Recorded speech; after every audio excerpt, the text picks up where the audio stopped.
Top 10 events in Period 1. So the era of pyramid buildings. These showed a remarkable level of sophistication and organization in Egypt. These monuments still survive today, and it took impressive skill to build without modern technology. If you think about it, they're giant blocks stacked on top of each other to make a formation, and they didn't have any equipment that we can use today. It was all by hand labor. We also have the reign of Thutmose III. He was a great example of the new Egyptian kingdom, and he was very aggressive.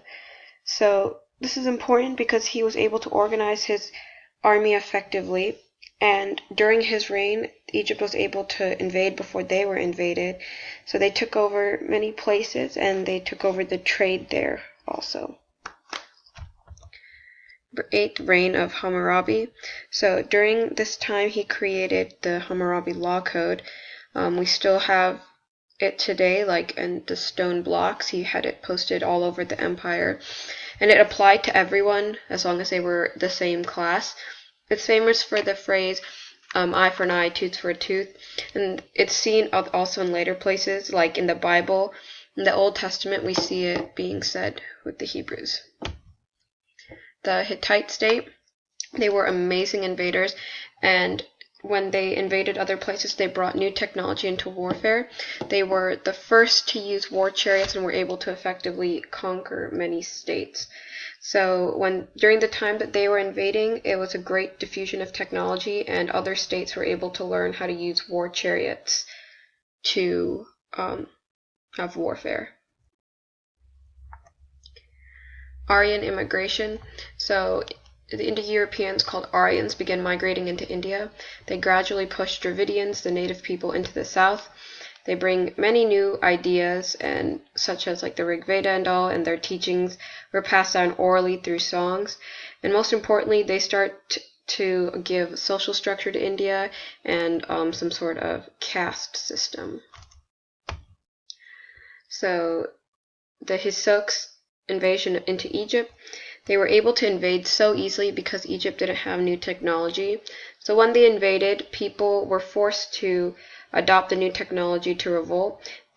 They literally ushered the entire new kingdom and the philosophy of invade before you get invaded. And they're the reason why the new kingdom was so aggressive.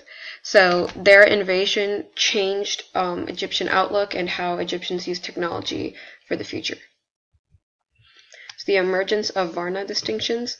So this is a division based off of color in India. Fairer skin is seen as better, so it places Aryans at the top. And this was an early caste system. It was the foundation for a more complex caste system in the future.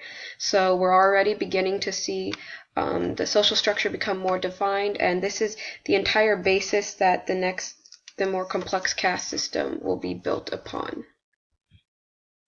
So the period of warring states. So this whole event was a really bloody time and gave lots of war, and people were confused by the amount of chaos. So this led to great philosophies to try and explain how to live in harmony and in peace. Some examples are Confucianism and Taoism. They both still survive today, and they both heavily influenced all of China's history. So the appearance of cities. So this is a more large event. It ushered more organized life, and cities became the center of specialized labor, the centers of life. And with the emergence of cities, you have easier trade because everything's like concentrated in one place. And soon you had a lot of cities were built up on the basis of trade. One of the most important event in this period was the appearance of agricultural villages. So agriculture starts beginning to be used successfully, and permanent settlements start to happen. So when you have permanent settlements, it changes the environment, and humans start having more of an environmental impact.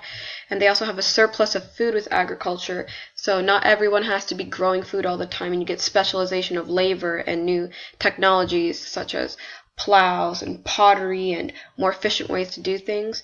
And soon the villages would develop into cities, and this development of cities was very important.